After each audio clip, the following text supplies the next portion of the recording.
I wish you all a very fruitful and engaging day today. So once again, welcome to Strathmore, and here's to the fruitful deliberations we shall have today.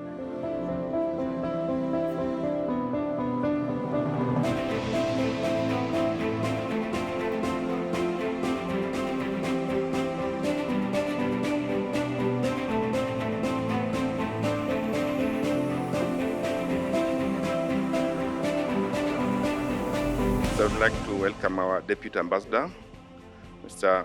EURAXESS, to give some more remarks. Thank you.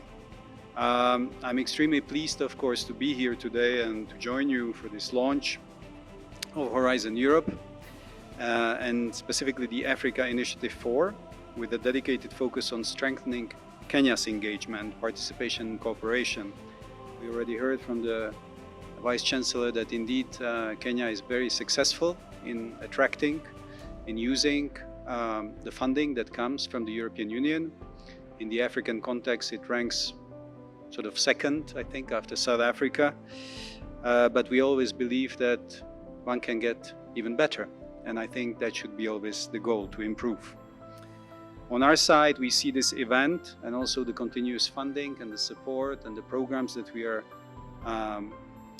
are launching as a reflection of our commitment to maintain structured long-term cooperation with African partners in science, technology and innovation. All of that grounded in policy dialogue, shared priorities, and above all, impact. Research is not for the sake of research. Research needs to be linked with specific outcomes and with the impact to solutions that are helping either Kenya to address its own challenges or perhaps also the global challenges.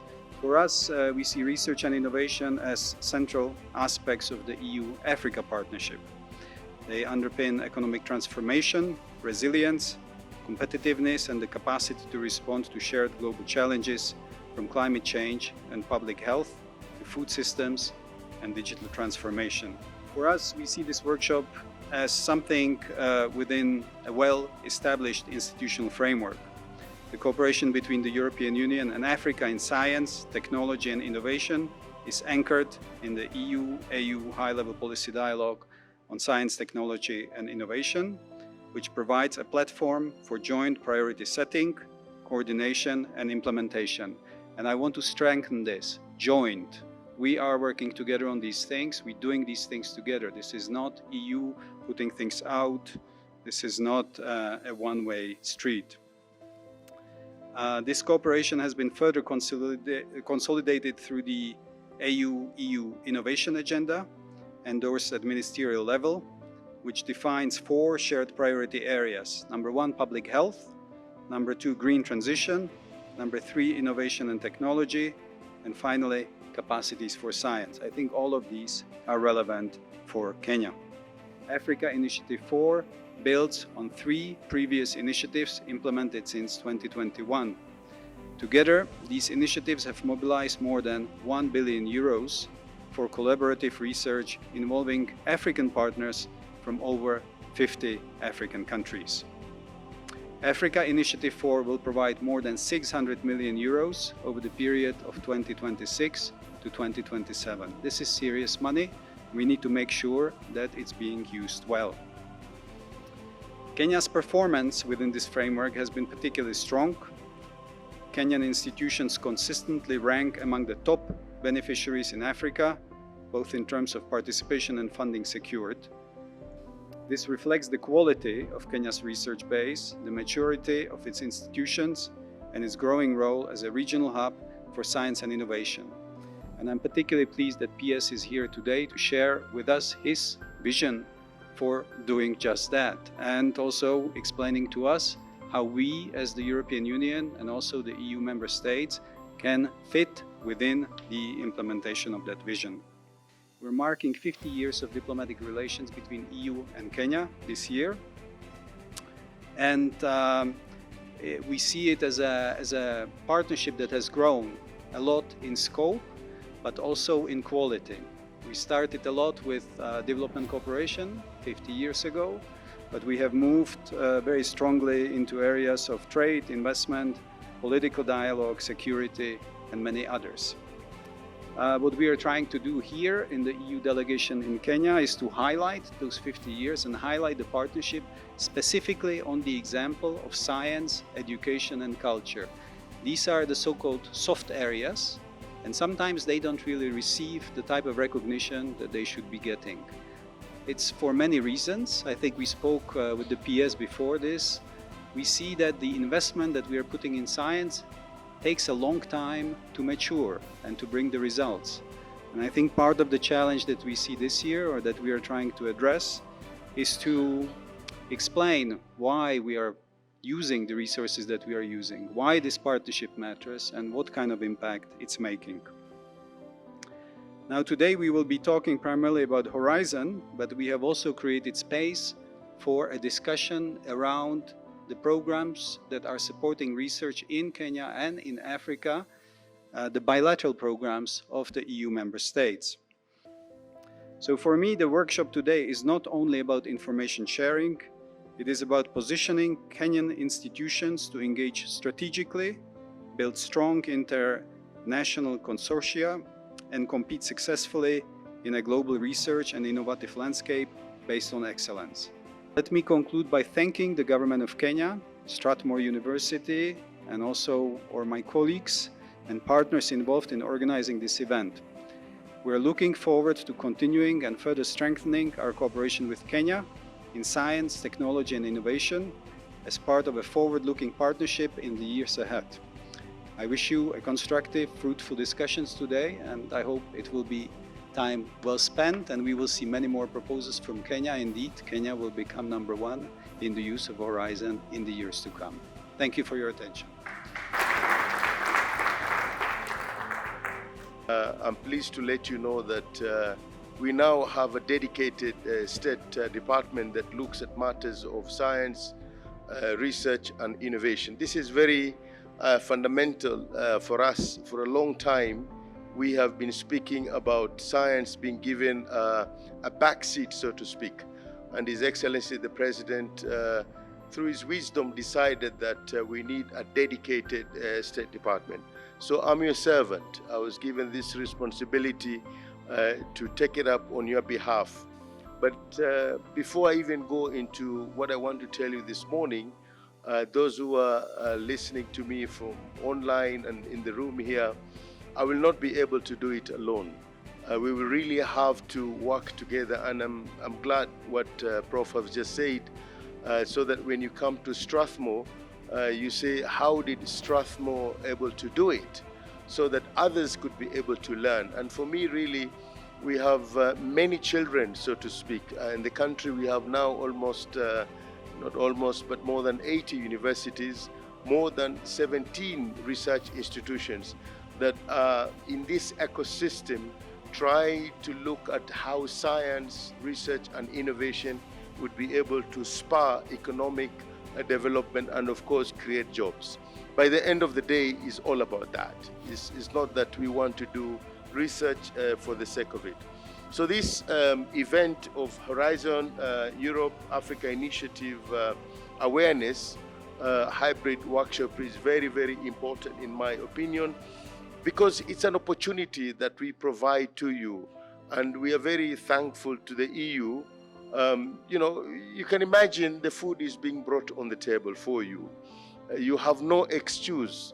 During my days, you really have to struggle. And I have to say this, when I first joined Egerton University in 1997, I didn't have a clue of how I was going to start. That time, university had less than 3 million Kenya shillings for research. So I had to go and look for ways and means of how I could be able to get funding. And I saw International Foundation for Science, and I wrote my first proposal, and I was very successful and got $10,000 US. So the story began there. I went to African Academy of Science, then we started working with other partners, and I was able to attract other grants. These days, you can see we are bringing food for you, to you rather, so that you could be able to grasp it. But again, we have to build that capacity. I always say, writing a bankable document, a proposal, is both an art and a science. Not everybody is able to do it. So that's why these forums are extremely important.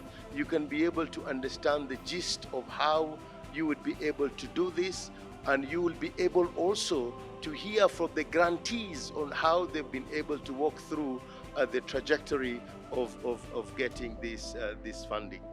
And before I forget, yes, I meant it, that we want to beat South Africa. So if there's any South African in the room, I have no apologies to make. It's just in a nice way that I want to take the lead. I've never known to be a second. I've always tried to be the first. But again, very important, as has been said, it's all about Africa.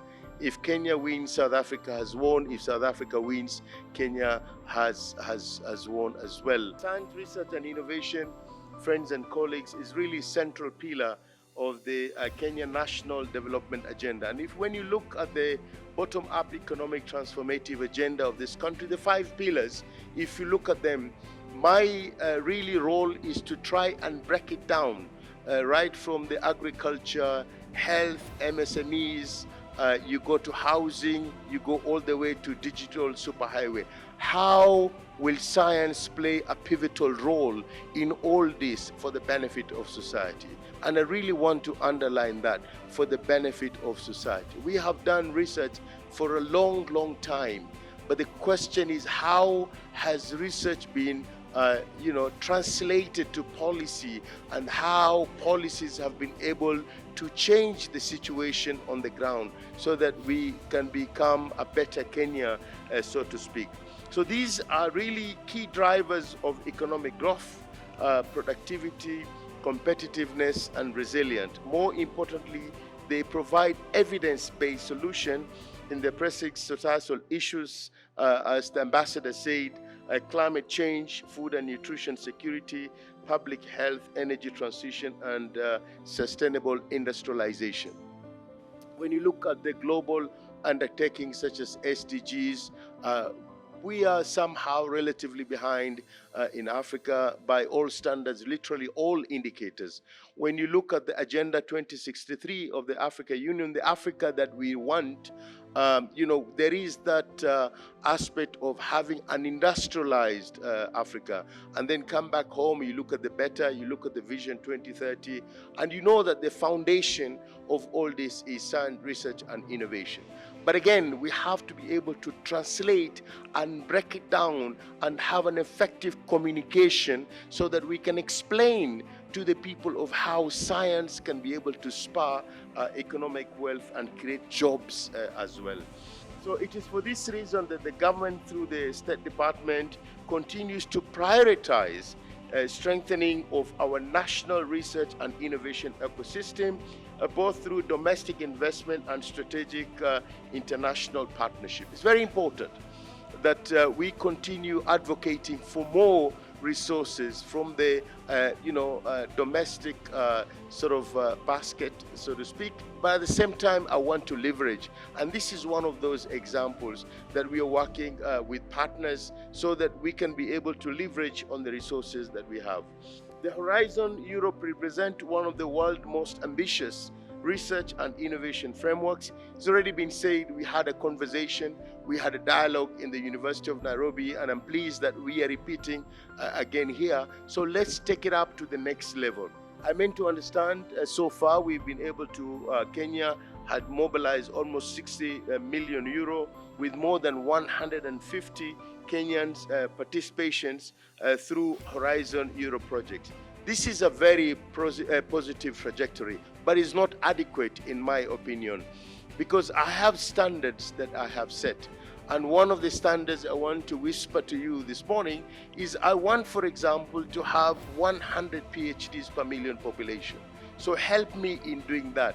And for us to be able to get these PhDs, one way is for you as a researcher to be able to attract a grant, and in those grants you can be able to incorporate postgraduate studies. We've already started again with National Research Fund. If you look at last week, we have published a call to look for masters and PhD. I'm waiting to see the numbers, and then of course I will come back to my friends, the EU, I'll go back to my friends, the Italians and others, the French, and others who would be able to come to our aid and be able to do a matching grant, so to speak, so that we can be able to have a maximum number, or if you like, a number that will be able to spur us into the trajectory of changing the situation on the ground.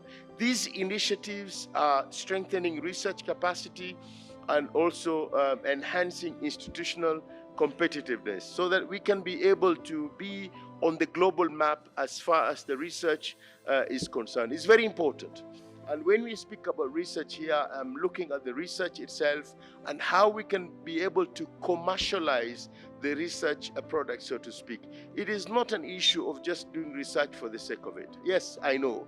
I'm a scientist myself. I know we have to move up the ladder. I normally like to make jokes to professors.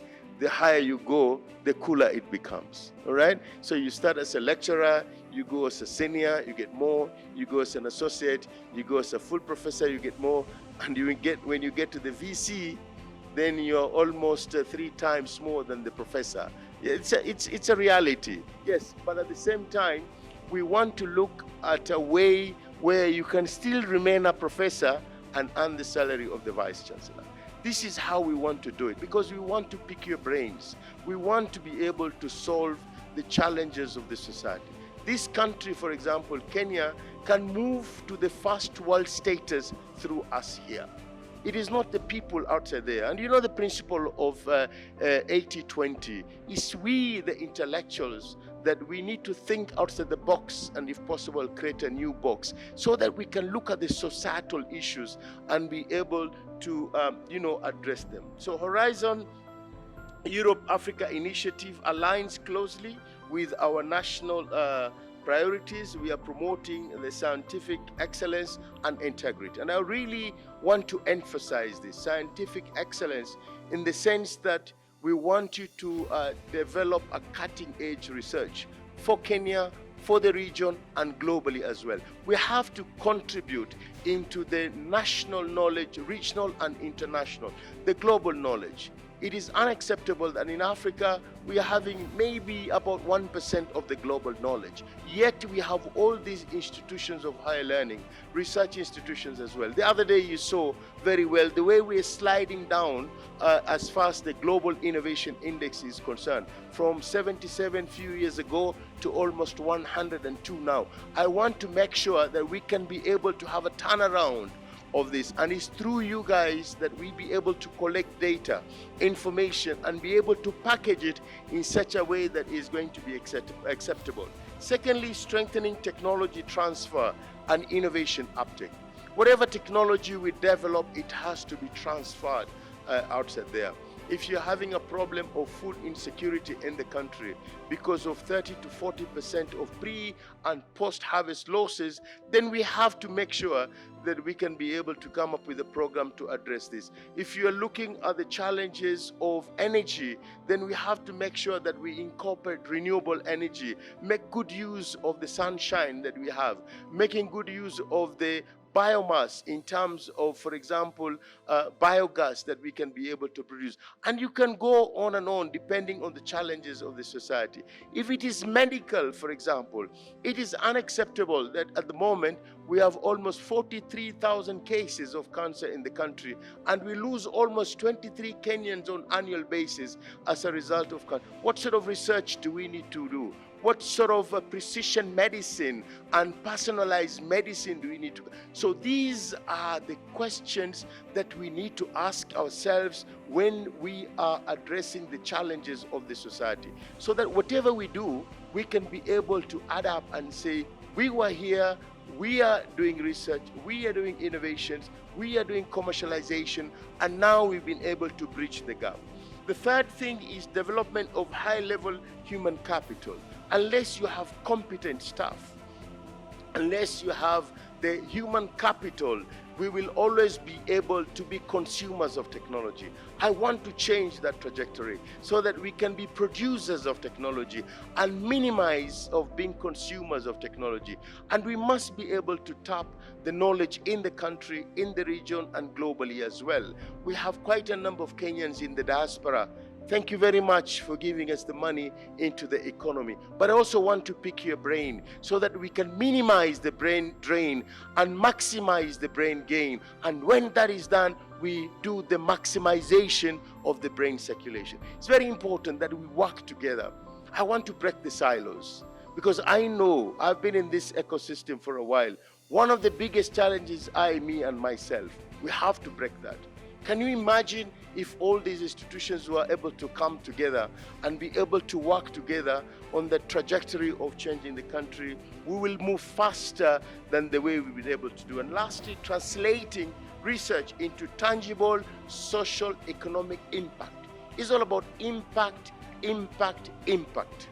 Because the moment you demonstrate the impact, then I, as your servant, I'll be able to even have a bigger voice to be able to look for more, because we will be able to demonstrate. I know it takes time. I know research takes time. Innovation may be slightly less. So we want to bring people with ideas and those who can be able to develop prototype and those who can be able to do commercialization. We will be looking at the philanthropists. We will be looking at venture capitalists so that they could be able to come to our aid in this ecosystem. So through these efforts, friends and colleagues, Kenya is positioning itself as a regional hub. Okay? We want to be a regional hub for science, research, and innovation and knowledge-based development. You've had His Excellency, the President, talking about moving to Singapore status. And it's not a joke. It is possible. Because this country, or if you like the Asian tigers, we were at par with them 60 plus years ago. They've been able to leapfrog. What is it that they've been able to do that we cannot do? We have the advantage of the biodiversity. We have the advantage of the younger generation. More than 70% or 65% plus of the country population are below the age of 35. We have a big country, and so on and so on. These to me are assets that we need to harness and be able to take full advantage of that. So this awareness in terms of workshop, not just awareness, but to be able to take us to the next level, is therefore both timely and very strategic.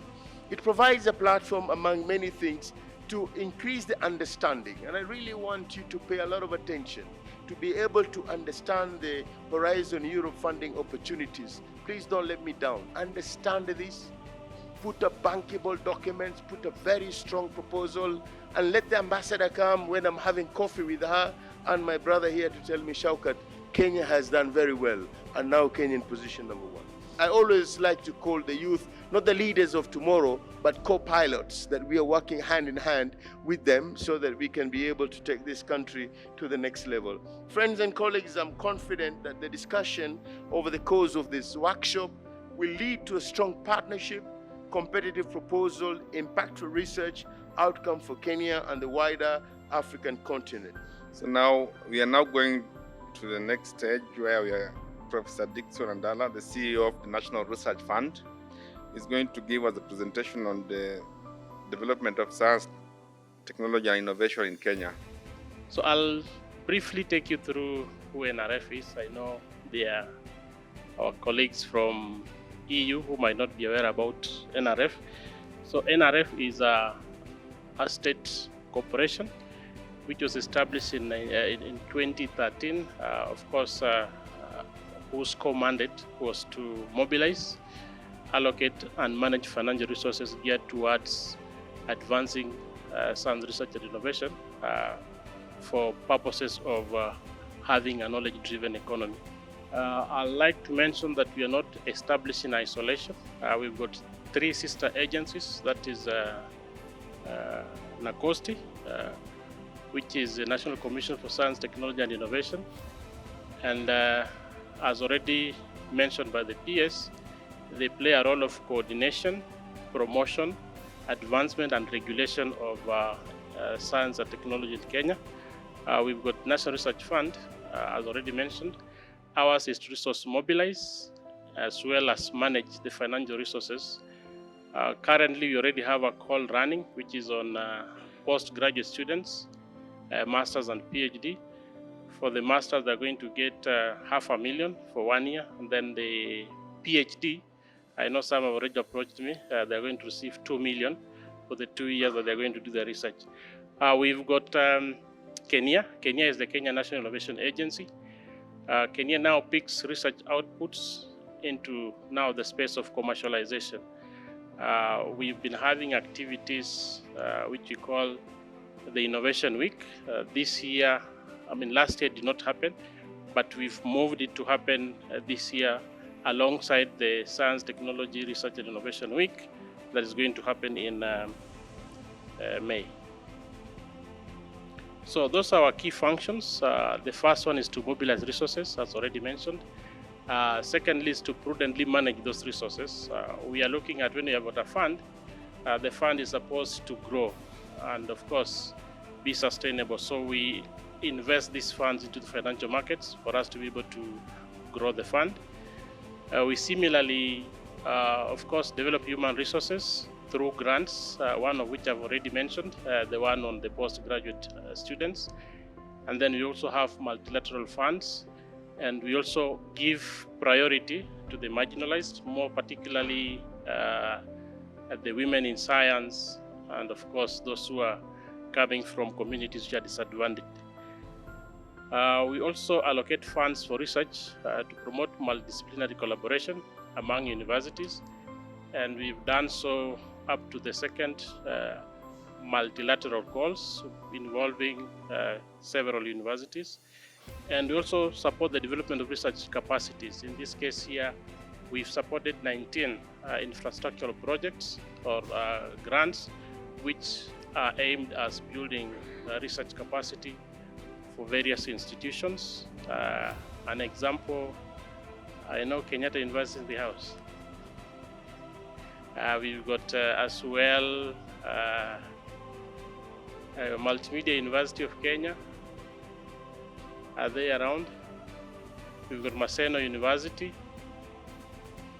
Yes, so we've supported 19 institutions. I know TUK is pending, but I received a letter from the Vice Chancellor. Is TUK in the house? We are looking into getting you your money very soon. So these are the thematic areas that we fund. We are domiciled in this, but for purposes of when they are drafting the act, these were the ones that were highlighted, but we've more particularly evolved to fund the new upcoming thematic areas, things to do with nanotechnology, artificial intelligence, among others, but they all revolve around these science thematic areas that we fund. The funding mechanisms available, we've got competitive funding, and this involves funding to individuals or groups of individuals, institutions, firms through grant proposals. So in this case here, we put out calls which are available to those who are both in public and private universities to be able to apply. We've got matching grants, and in these matching grants, we partner with our international funding organizations, such as National Research Foundation of South Africa. We also partnered with the NCST Uganda, where we work under matching grants. And this one is mostly, both partners must have areas of mutual interest. We've got institutional support funding. Of course, this one is to establish research facilities. The other types of grants that we have is multidisciplinary research grants, and we encourage people working in different disciplines to come together to be able to solve problems affecting the society. We've got bilateral and multilateral research grants, and these ones involve several countries, each individual country putting a component in the main pot to support researchers from their home countries or the specific countries that they come from. We celebrated last year 25 years of partnership between the African Union and the European Union with a summit in Luanda, Angola in November. And we were celebrating last year as well the 15th anniversary of establishing a high-level policy dialogue on science, technology, innovation to ensure that science, innovation is at the core of the cooperation. So I will now go rather fast on the first part because we already discussed. I just want to highlight that since we established this dialogue 15 years ago, we set up thematic platforms. We have a very large cooperation in the field of infectious disease. I will come back to that. It's called EDCTP. It's a budget of 1.8 billion euro over the next 7 years, the third phase. We have a very large partnership on food, nutrition security, and sustainable agriculture. There is a roadmap, a 10-year roadmap, which is being updated as we speak for the next 10 years. And you will see many of the topics for competition have been designed through these platforms where we have equitable partnerships between European scientists and African scientists and stakeholders. But 2 years ago or 3 years ago, we agreed, when I say we, it's the ministers for research and innovation from both continents, agreed that science cooperation was not enough, but we needed to ensure that this research cooperation was leading to innovation, create jobs, create startup companies. And this is when we launched this so-called joint EU innovation agenda. Now, when it comes to research innovation, our flagship program is called Horizon Europe. It was mentioned already several times. 7-year program. We are coming to the end of it, and we're preparing the successor. Discussion are already ongoing, and the plan is to double our budget over the next 7 years and keep it very open as we have now to ensure that the cooperation with Africa can continue. So our program is organized around 3 pillars. One which is bottom-up with 3 components. The first one being implemented by the European Research Council that funds mainly individual scientists with large grants. 2 million over 5 years for individuals. They need to be based in the European Union or countries associated to our program, because it's a European program, but actually, as it is very open, we have a number of so-called associated countries, the countries surrounding Europe, like Switzerland, the UK, but also countries further away, like South Korea, Canada, just to name a few. And in Africa, we have only 2 countries at the moment, which are Tunisia and Egypt. So the condition for this European Research Council is that the applicants need to have an affiliation in one of those EU and associated countries. But it could be someone from here having a double affiliation. You just need to apply to do most of the work in that institution based in the EU or associated country, but up to half of the funding can be invested or spent here in Kenya. So we have examples of that. It is very competitive, but worth looking for either starting career grantees or consolidator or experienced researchers. And it's completely bottom-up, from medical research to agriculture, artificial intelligence, or social science and humanities. The second box, you have the Marie Curie actions, which is about training and mobility of scientists. We sponsor their doctoral networks, so different universities coming together to work on a common research area, and they are given 10 to 15 PhD, and they recruit the best students who will work over 4 years as a cohort funding box. Now, Pillar 2, contrary to Pillar 1, is top-down. It is challenge-driven. So we don't let scientists sign application about their pet projects. We identify problems for which we want the research and innovation communities to develop solutions and demonstrate the solution. So I will come back to this because majority, 29 of the 30 topics, are coming from Pillar 2. Pillar 3 is related to innovation. It's more about scaling up, startup, already based in Europe. So there is funding for linking, for instance, incubators, European incubators with incubators outside or accelerators. So we have project with Africa on this. And we also encourage these companies to grow and establish themselves, and some will come hopefully to Africa. There could be obviously as well startup companies in Africa establishing themselves in Europe and benefiting hence from those fundings. So as we are running out of time, the 6 clusters are mentioned here. There are societal challenges that are aligned with the SDGs.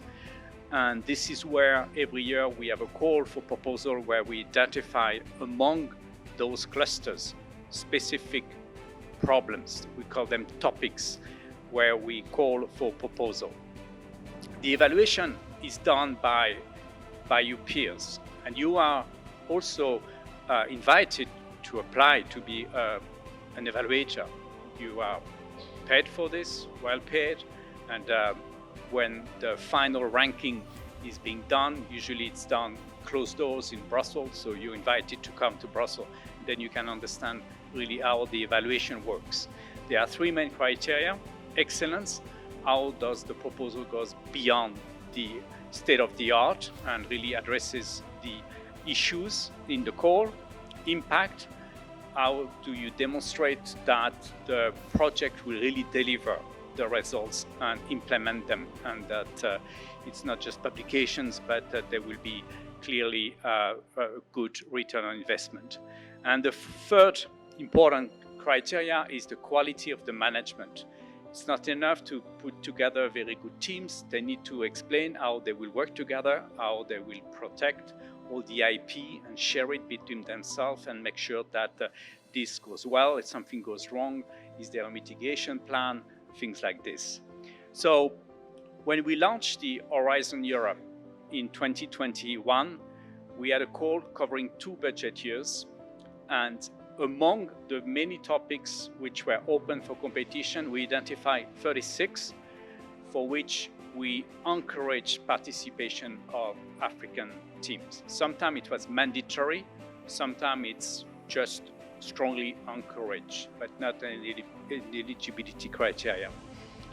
In the next 2 years, we also launched a second Africa initiative with about the same number of topics and the same budget earmark for these topics.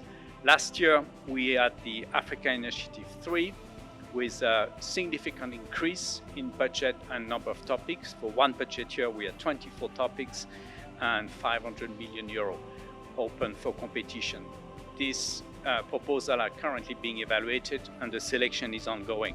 So the numbers you see here are mostly the numbers from the first 2 initiatives, number of grants signed with African partners, 219, 535 African organizations involved, and the funding going to Africa through those 2 initiatives. The first ones were 175 million going to the African partners. But beyond the topic highlighted in the Africa initiative, there are many other topics where we are inviting participation from African investigators. So when you look at the first 2 years, there are actually 76 additional grants that were signed, addressing 61 topics outside the Africa initiative, and a total of 33 million in addition going to Africa through this Africa initiative. So that's numbers. We heard about Kenya being second. You see here the top 10 of among the African countries. In terms of number of participation, we heard over 150 participation so far, and Kenya being chasing South Africa, who is not gonna let you take the number 1 position like this. So you need really to compete. Now, when we look at the funding received by the different countries, you see you're much closer than South Africa there, with a bit more than 60 million already invested in Kenya as part of the selected projects.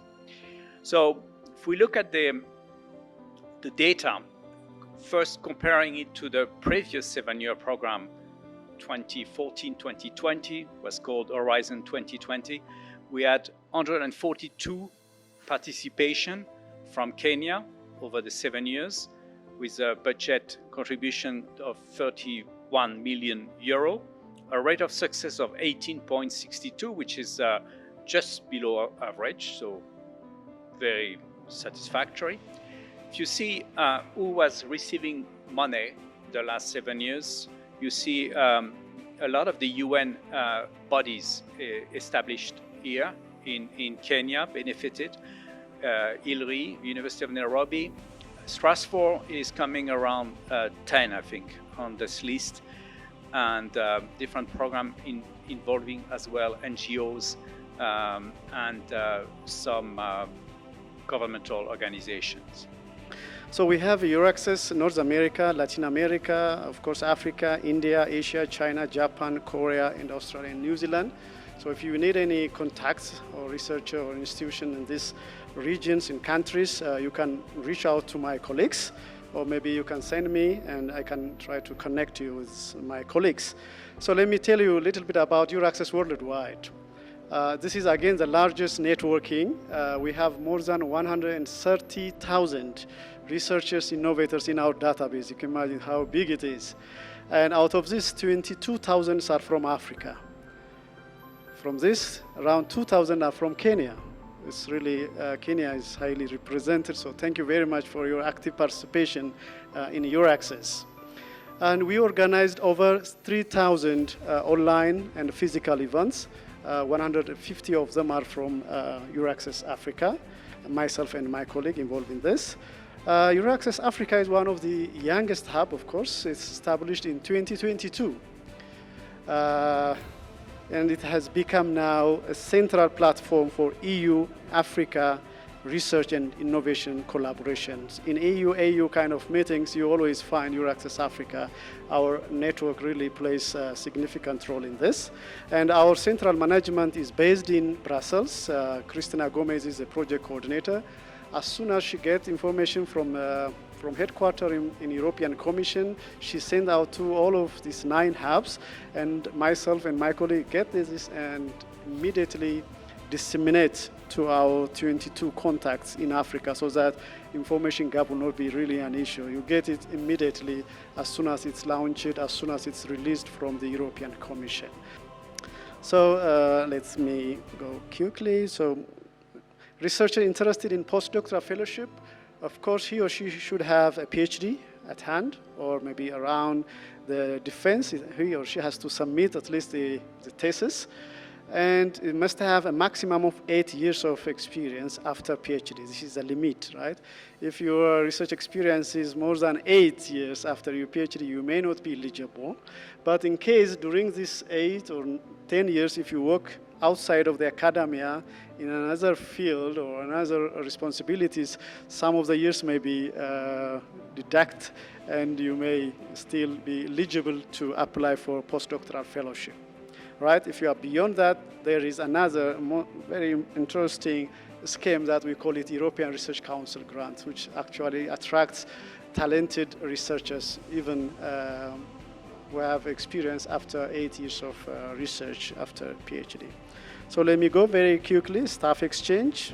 Okay, every details are already here, but in the interest of time, I may not go in details. These are the 6 steps to prepare your application in the MSc actions.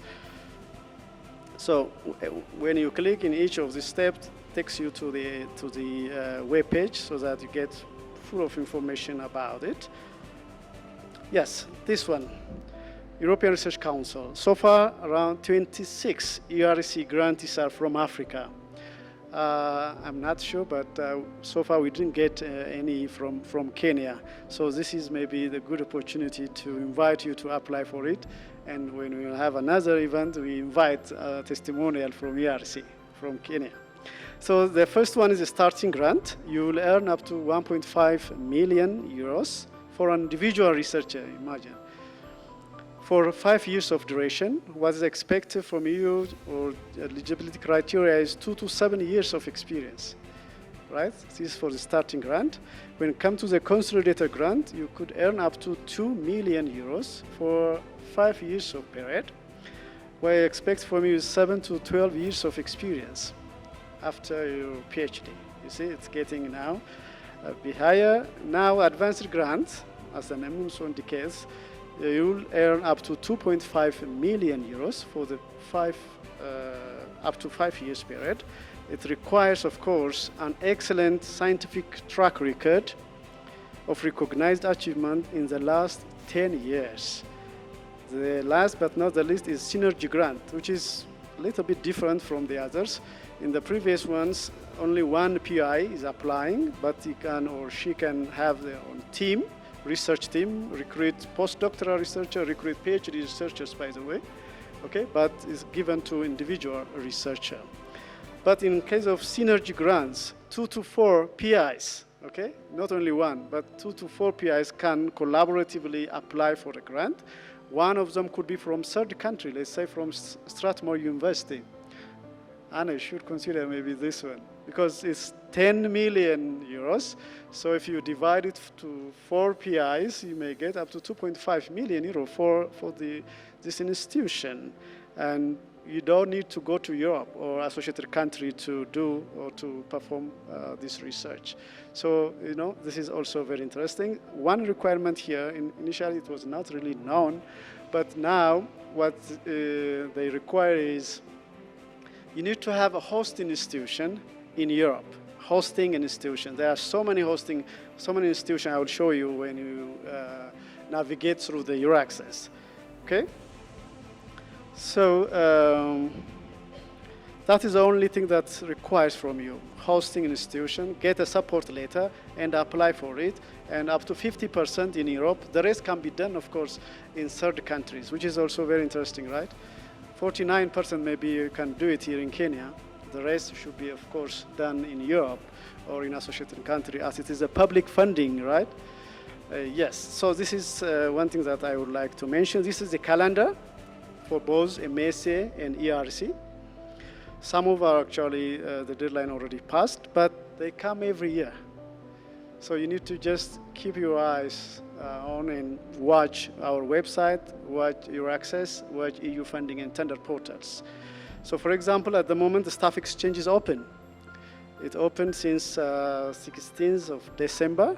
It will be open until 16th of April.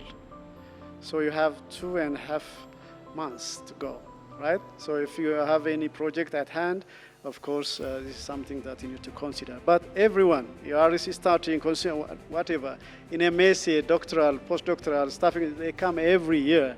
So if you are not ready for this term, just be ready yourself for the upcoming calls and do this consortium, do the proposal, all of other things. Right, so how can African participate in a Horizon Europe? Already mentioned, but let me summarize it. African researchers and institutions can participate in 3 ways. One, as an individual researcher, you can apply to a MSA postdoctoral fellowship or ERC grants, right? European Research Council grants, as individual ones. The second way to participate is being involved in a consortium, in the international consortium as one of the partner institute, right? Or including the Africa Initiative 4. It requires African institutions to come on board, right? Who remembers what is the minimum requirement for the number of institutions to be in a consortium for the Africa Initiative 4? Anyone remembers or memorize? At least 3 from EU and 3 from Africa, because it has a flag of Africa, right? EU partners alone cannot apply for it. So we must involve in Africa Initiative 4. So the success rate will be very high because it came up after EU-AU negotiations, high-level science policy dialogues, whatever. So we need to be really actively participate in Africa initiatives and other MSA that requires international consortium. The other and very simple way to participate, especially for youngsters who want to study in Europe or in associated countries, just to look at EURAXESS website. Any EU-funded projects or from European Commission, we immediately post it in a EURAXESS portal. Any vacancies, including the PhD positions, including postdoctoral fellowships, okay, will be advertised in EURAXESS, and just fine-tune your search and directly communicate with the PI of the project. And if you're selected, you'll join that team for your future, for your career development. Is that clear? So in 3 ways, we can actively participate.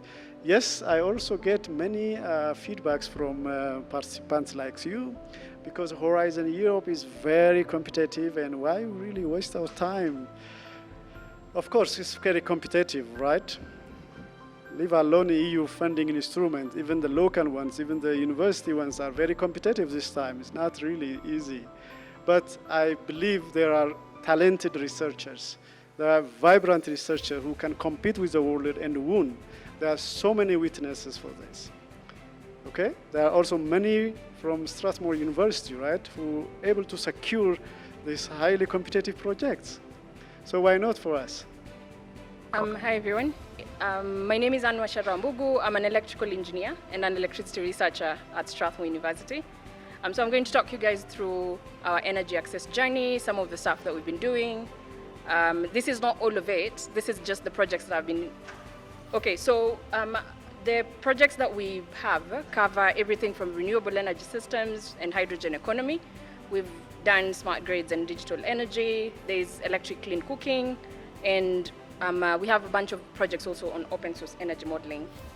Most of the projects that we've worked on, we've been not just the participants, but we've been work package leads, coordinators. So in LIPRI, for example, we were part of the program management board, and also we were part of the, we were leading a specific project on electric cooking, which is the one that it's called Purams.